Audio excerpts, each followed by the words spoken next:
Hello. Third time lucky. This is my review of the 1985 movie The Goonies Part 3.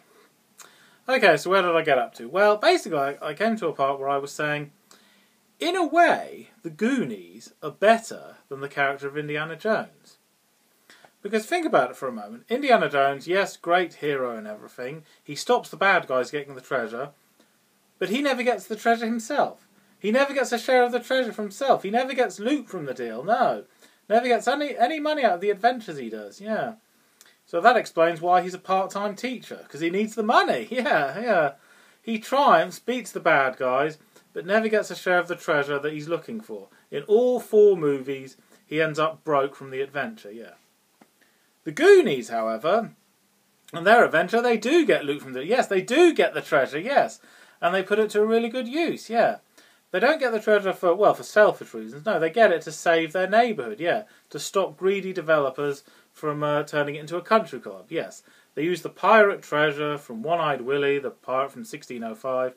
And yes, they effectively save the area. All the people in their neighbourhood will be happy, yeah, because they don't have to move house. So that's pretty cool, yeah.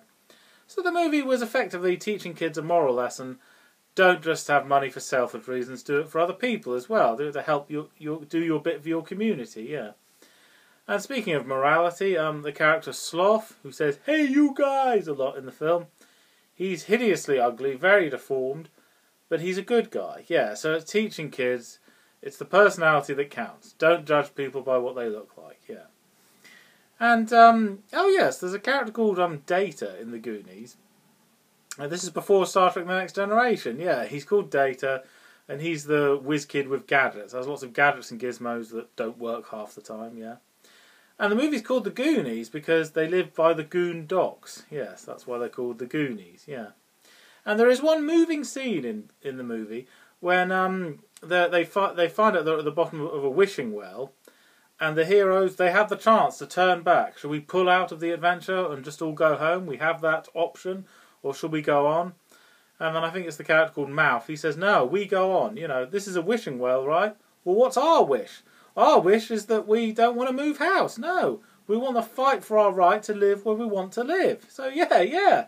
Let's give it all we've got. We've come this far. Let's get on with the adventure. So, yeah, the determination, if you like. Mouth isn't the leader. He's the wisecracker. But he actually stops and says something very serious and gives them the motivation. So that's really cool, yeah.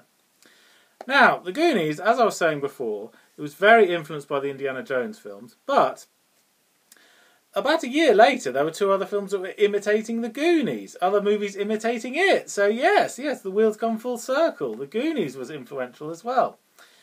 A year later, 1986, the movie Stand By Me came out. Now, that's not about a treasure hunt, no, but it is about a group of kids that go off on an adventure without their parents' permission. And they're trying to solve a mystery, basically, yeah. Also in 1986, there was a movie called The Go Kids. Well, in America it was called The Quest, in Australia it was called Frog Dreaming, but in Britain it was called The Go Kids, because that title is similar to The Goonies, yeah. It is not a Goonies rip-off, no.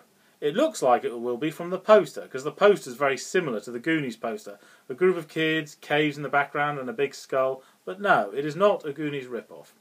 It's different enough and similar enough. If you like the Goonies movie, then you'll like The Go Kids. That film's underrated, as far as I'm concerned. You know, the next best thing to Goonies. But The Goonies was better, obviously. Anyway, so to cut a long story short, The Goonies, brilliant movie. It still holds up even today. And if you know some kids that haven't seen it, well, recommend it to them. Okay, thank you for watching. I'm Anthony Hobbs, and I'm never bored.